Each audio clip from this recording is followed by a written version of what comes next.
મોટા ભાગના લોકોને ઇંગ્લિશમાં સમય બતાવતા નથી આવડતો. તમે એને પૂછ્યું કે આ કેટલા વાગ્યા છે તો કહેશે 4:15 કા 4:30 કા કહેશે કે 4:45. This is the wrong way. આ રીતના ના હોય. જેમ કે ગુજરાતીમાં કહેવાય છે સવા, સાડા, પોણા, તો ઇંગ્લિશમાં પણ કંઈક કહેવાતું હશે આને. ચલો આજે શીખીએ. સવારે કહેવાય quarter past.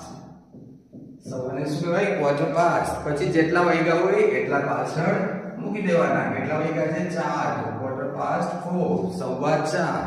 ઓકે. તો સાડાને કહેવાય half past. half past. Okay. અને 4:30 તો half past 4. સિમ્પલ.